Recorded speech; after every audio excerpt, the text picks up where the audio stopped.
મહીસાગરમાંથી મળી રહ્યા છે। બાલાસિનોરમાં એક સભા ચાલી રહી હતી અને તે વચ્ચે મહિલા કોંગ્રેસ નેતા અચાનક ઢળી પડ્યા હોવાની વિગતો છે। સંપૂર્ણ વિગતે વાત કરીએ। બાલાસિનોર નગરપાલિકાના વોર્ડ નંબર 2 ના પ્રચાર દરમિયાન આ ઘટના બની। જયાબેન ઠાકોરે ભાજપના નેતાઓ દ્વારા ધમકી મળતી હોવાની વાત કરી હતી। પૂર્વ ધારાસભ્ય અને અમૂલના ડિરેક્ટર દ્વારા ફોર્મ પરત ખેંચવાની ધમકી મળતી હોવાના આક્ષેપ થયા છે।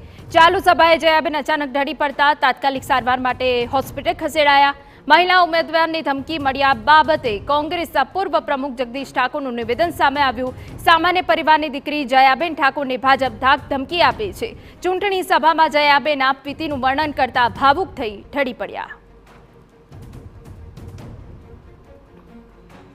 એક સામાન્ય પરિવારની વિધવાની દીકરી જયાબેન ઠાકોરે ફોર્મ ભર્યું। એનું ફોર્મ ખેંચ્યું નહીં। ભાજપની સામે તાકાતથી લડે છે। રોજે રોજ જયાબેન ઠાકોર કોંગ્રેસના ઉમેદવારને ભાજપના ગુંડાઓ ધાક ધમકી આપીને હેરાન પરેશાન કરે છે। આજે ચૂંટણી સભા હતી। જયાબેન ઠાકોર કોંગ્રેસના ઉમેદવાર એમની આપવીતીનું વર્ણન કરતા કરતા સ્ટેજ ઉપર ઢળી પડ્યા। ભારતીય જનતા પાર્ટીના એક સ્થાનિક નેતાને કેટલી ગુંડાગર્દી, કેટલી ચરબી, કેટલો સત્તાનો ઘમંડ એના માથે સવાર છે કે એના કારણે ઠાકોર સમાજની એક દીકરી એના જીવનું જોખમ ઊભું થાય, એને પેનિક એટેક આવે, એને હિસ્ટેરિક હુમલો થાય, એ પોતાની મેન્ટલ સ્ટેબિલિટી ગુમાવી બેસે અને ફેન્ટ થઈને ઢળીને પડી જાય।